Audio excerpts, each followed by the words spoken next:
This is the best timeline. It actually happened. Japanese man arrested for modifying Pokemon games. This is carrying on from what I covered earlier on in the year. You can now go to jail for hacking your Nintendo Switch in Japan. I was super happy when I saw this. It's an unfair competition law. If you offer modification services, you get arrested, you have to pay a fine, or you can also get jail time and all kinds of other legal repercussion for it, and it's being enforced. Someone has been culled for offering services to hack Pokemon.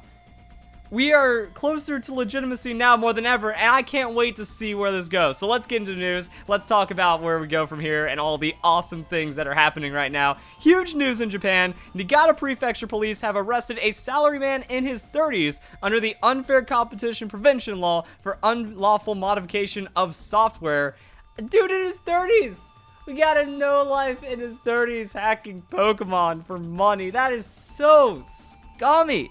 Why? How is it that cheating has been like so tolerated and so accepted by the Pokemon community, but when it comes to other sports, not acceptable? When it comes to other esports, not acceptable as well? This is the first time a person has been arrested for modifying video game software in Japan.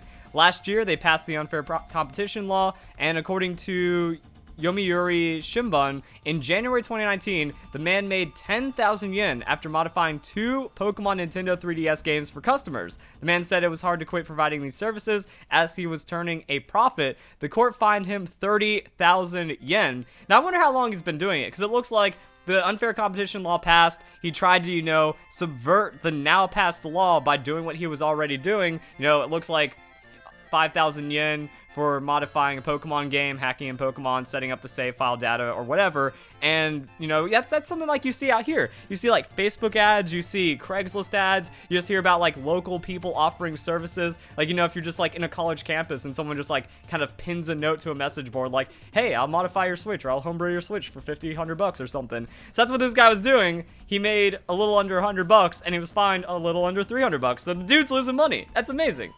This is where we go from here, and I'm hoping that starts to escalate, because this happened in January. The law was passed right before this, so the law was passed, the dude gets caught almost immediately, and now he's actually being, prosecuted and stuff. So I wonder if it's just going to kind of up from there. It's like, alright, that's the warning shot. Japan has shown they are going to enforce this law. They are going to go after people for selling services, because that's what this is all about. You can now go to jail for hacking your Nintendo Switch in Japan. The law not only affects entities who are offering a service to modify data, but also affects individuals who hack their own save data. So, I guess if you brag about it online, you get caught in a tournament, there might be an investigation, and that's also how you can get arrested for cheating in Pokemon or cheating in any game. It's not just Pokemon, but since that's pretty much the biggest issue I have with cheating, it's what I'm going to mention the most. Offering services to modify video game systems, including the Switch, has also been made legal. It also affects cheating programs and save data modification tools that are currently being offered by Cybergadget in Japan. So that's a lot of a takedown right there. And here's something incredible. We have law. We have legal documentation from the country of origin of the games, hardware, and software you are playing, that it gives players an unfair advantage over others. The report also states man modified Pokemon games by making changes to the Pokemon data in the game, giving players an unfair advantage. People, idiots, they're always going to deny that it doesn't give an advantage, even though it's objectively, undeniably cheating, and now it's actually illegal on a very serious degree to where dude got arrested. And the actual punishment can get pretty severe. If found guilty, the offender may have to pay damages to the companies which produce the software. So I think that this is the upper bound for entities like Cybergadget, people that are doing massive modification services, massive cheating and hacking and data dissemination operations and stuff. But even then, if you're just a dude, you will get arrested for this, and that's incredible, and may have to serve a prison sentence of no more than 5 years and pay a fine of no more than 5 million yen. So, or both. So you can go to prison, or you have to pay up to $45,000, depending on how severe it is. And like I said, I hope that if they just modify a single game, now it turns into $1,000 punishment, a $100,000 yen, or 100,000 yen punishment from here, because the precedent has been set, and now I want to see it expand. I want to see this move to other countries, you know, because Nintendo probably lobbied for this. Nintendo probably backed this all the way, and then a lot of other companies are doing that. I'm hoping that it also starts getting traction outside Japan, you know, North America, or at least, you know, in America, United States, that this is a law that's going to be passed, because there's a lot of outdated laws, because technology has just been so exponentially growing and rampant when it comes to like these new issues that we have, like all these copyright things. Anyone that's been following YouTube over the last decade, we've seen evolution of copyright law, enforcements, takedowns, all kinds of stuff like that. And the system still sucks because we're not getting a lot of like legal progression in this. So I was like really surprised when I heard about this. I'm like, Japan did that? Was this going on for a while? Did it just kind of happen? Like, you didn't hear any rumblings about it, but all of a sudden the Unfair Competition Act just comes out and they're like, by the way, you can't even modify game data.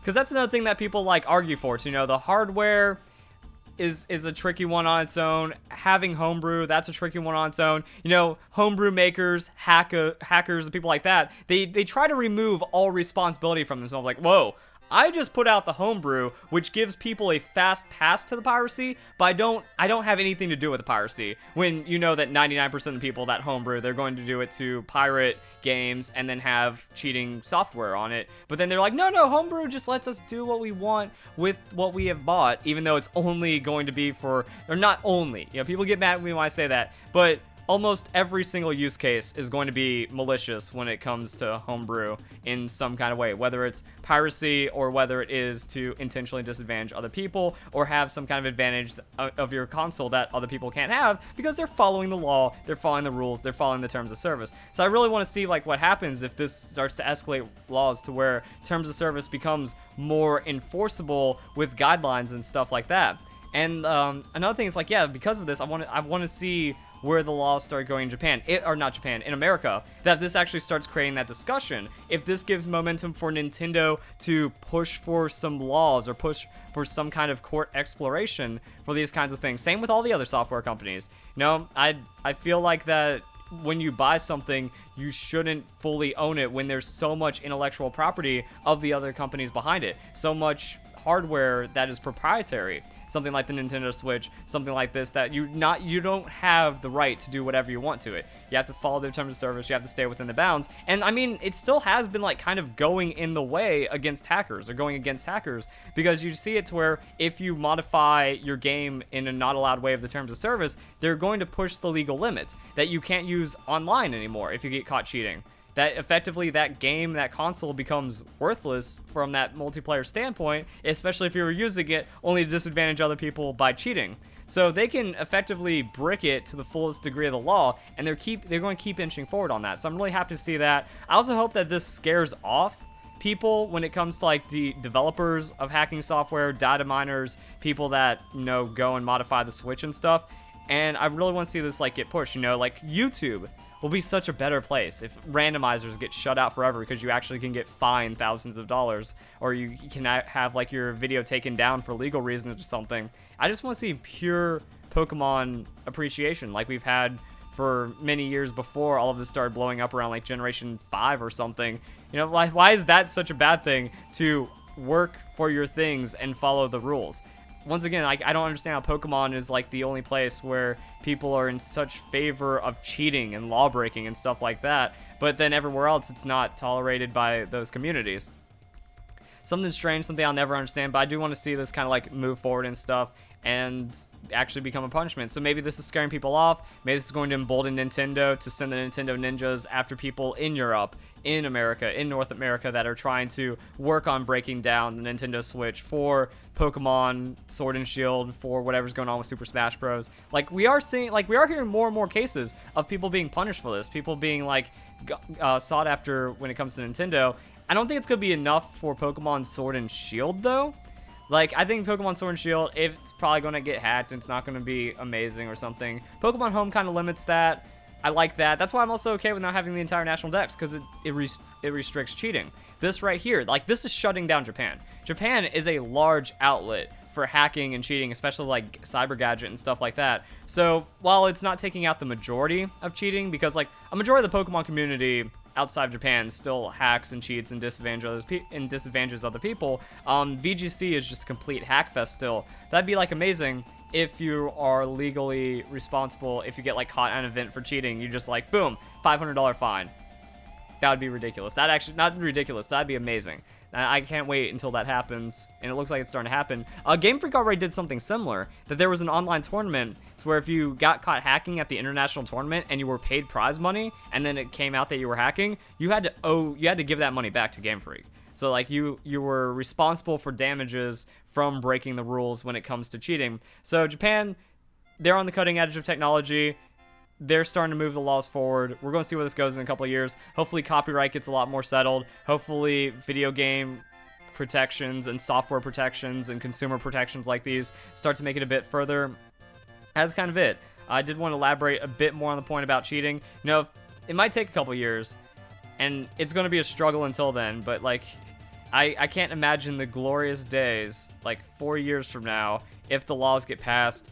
If it, like, I don't even, like, we can't even predict culture that far. Like, this might be a discussion for its own video, because I could ramble about that for like 30 minutes if I'm just like, where's culture going to be in 30 minutes, you know? I wish that from the start, Pokemon had the legitimacy. My YouTube career would be so much different because I'm the only legitimate PokeTuber, and everyone else has, like, gotten so much advantage through breaking the law, breaking terms of service, doing all these illegal, scummy, sketchy things, and just cheating and disadvantaging others. So legitimacy, if that's like the only content that can be made, it's going to be crazy, and that's also going to be like wild to see how that affects the future Pokemon games. You know, if, like, say there's no Pokemon game next year, 2020 no Pokemon game, 2021 Diamond Pearl remakes, and then there's actually like a lot more enforcement going on when it comes to stuff like this, because it happens so quick. Happened beginning of the year, out of nowhere, you can go to jail for hacking your Nintendo Switch. People are getting prosecuted. And, like, Japan's locked down. That's done. So this could, like, something we could just wake up 6 months from now, and then another law. It's like, or maybe we start hearing, you know, Nintendo's pushing, all these game companies, all of these software developers, all these publishers, they've gotten together. Now they're lobbying to make it to where you have to follow terms of service, or you have to, like, you know, have some kind of reasonable agreement to where if you do modify, you are now legally responsible for that, and you can be punished in some kind of way. So this could happen quick. Maybe the next Pokemon game will be actually pure or something. It's going to be really interesting to keep an eye on this, and I'm super, super happy. I can't believe it. Like, we had the law, and it's being actually enforced. So I hope you guys enjoy the video. Hope you have a nice day. Thank you very much for watching.